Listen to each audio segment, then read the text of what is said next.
Kita tuh harus punya tujuan dalam hidup. Kita tuh harus punya goals dalam hidup. Kita tuh harus punya penyemangat dalam hidup. Apapun yang menjadi tujuan yang bisa membuat kita semangat itu penting sekali buat kita penderita penyakit GERD dan anxiety. Nah, ini saya akan cerita pengalaman saya dulu.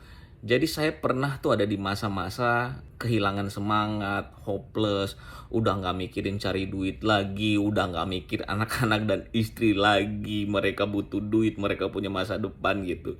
Karena saya fokusnya cuma sama penyakit ini gitu, karena memang sensasinya itu nyiksa banget, yang pikirannya itu setiap hari, jangan-jangan sudah mau sehingga semua aktivitas, pemikiran, konsentrasi yang saya lakukan itu cuma ngurusin penyakit ini aja gitu.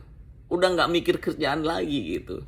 Jadi usaha dan kerjaan udah ditinggalin gitu aja udah gitu ya. Terus dapat duit untuk hidup sehari-hari dan berobat dari mana? Nah makanya saat itu yang saya ingat ya, saya cuma hidup dengan aset dan tabungan yang saya punya gitu. Bahkan sampai mobil saya kejual, rumah saya kejual gitu. Dan ternyata teman-teman semua, itu justru semakin memperparah kondisi saya.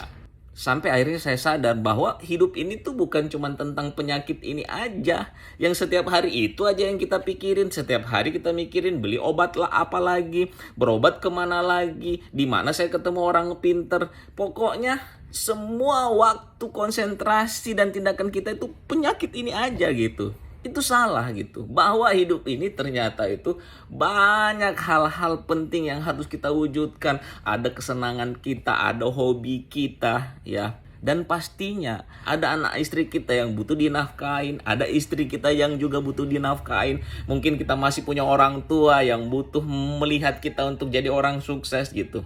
Alhamdulillah ya, akhirnya saya sadar tuh. Saya susun kembali lagi rencana-rencana saya, perbaiki lagi bisnis saya, usaha saya, kerjaan saya gitu. Dan itu sangat bantu banget untuk saya bisa kembali hidup normal seperti sekarang. Nah selain itu, beberapa hal penting yang bantu saya untuk pulih yaitu saya ketemu dengan traditional Chinese medicine. Inilah yang saya minum yang akhirnya bisa bantu saya untuk bisa memulihkan semua masalah-masalah lambung saya. Kemudian pola hidup saya perbaikin, belajar berpikir positif, dan yang paling penting memahami penyakit ini seperti apa sehingga kita bisa kontrol kecemasan. So teman-teman semua, semoga informasi ini bisa membantu Anda untuk juga bisa keluar dari perangkap penyakit ini.